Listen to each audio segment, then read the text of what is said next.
ଏମାନେ କେମିତି ଅଛନ୍ତି ଭଲରେ ଥାଆନ୍ତୁ। ଚାଲ ଯିବା ଧାନ କାଟି। ଏଇଟା ହଉଛି ଦା ଓଡ଼ିଶା ବଟର ଦା ଇଏ ଚଣା ଶାଗ ବୁଣା ହେଇଥିଲା। ଚଣା ଶାଗ ହେଇଛି ସୋରିଷ ଶାଗ ଚଣା ଫଳିବ ସୋରିଷ ବିରି ଲାଗିଛି କଟା ହେଇଯାଇଛି ବିରି ଧାନ ଏଇଠି ଧାନ କାଳ ଧାନ କାଟି ଯିବା 5ଟା ହେଲାଣି। ମେସିନ୍ ତ ପଡ଼ିଥିବା ଧାନ କଟିବନି ହାତରେ କାଟିବାକୁ ପଡ଼ୁଛି। ଆଉ ଧାନ କଟା ନହେଲେ କେମିତି ହବ?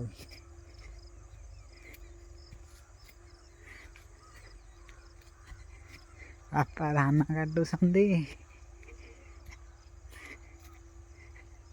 ଗୋଟେ ପାଳୁଅ ଲାଗିଛି ପାଳୁଅ ଫସଲ ଏ ସାକର କନ୍ଦାଇ ଲାଗିଛି। ତମେ ଏଇଠି କାଟୁଛନ୍ତି ଏଇଠି ଖୁଣ୍ଟା ହଉଛି ହେଲେ ନଡ଼ାଟା ବାହାରିବ ଖୁଣ୍ଟା ମାନେ ଲମ୍ବା ହେଇଛି ଏଇଠି ନା ଲମ୍ବାଟାକୁ ଯେଉଁ ଧାନଟାକୁ କାଟିକି ମାନେ କରାହବ କଲେ ଏଇଟା ଛପର ହବ ଚାଳ ଛତୁ ଚାଷ ହବ ଜାଣିଥବ ତ।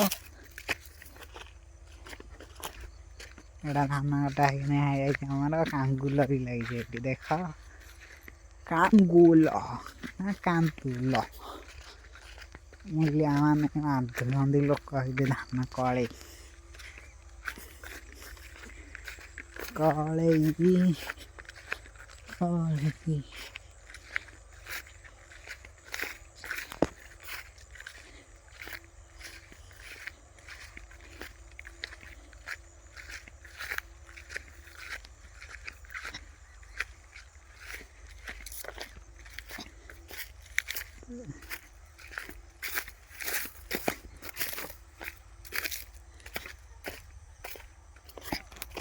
ତାଙ୍କୁ କହିବା ବାନ୍ଧିବାକୁ ଧାନ ଇଏ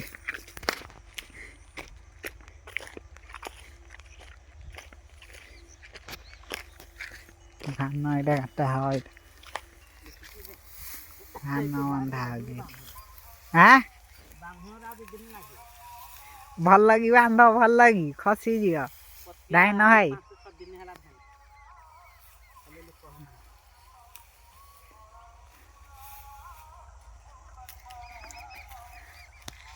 ଏମିତି ଲାଇନ କରିକି ରଖିଦବ। ହଁ ରହୁଛି ଆଉ ଏମିତି ଲାଇନ କରିକି ରଖିଲେ ଭଲ ସିଧା ହଁ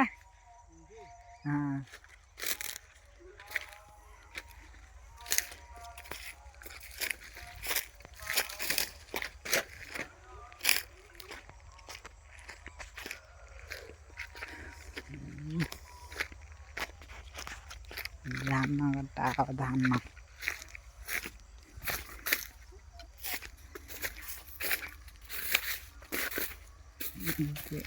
ଏମିତି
ଇଏ ହେଉଛି ଗଦା, ଧାନ ଗଦା।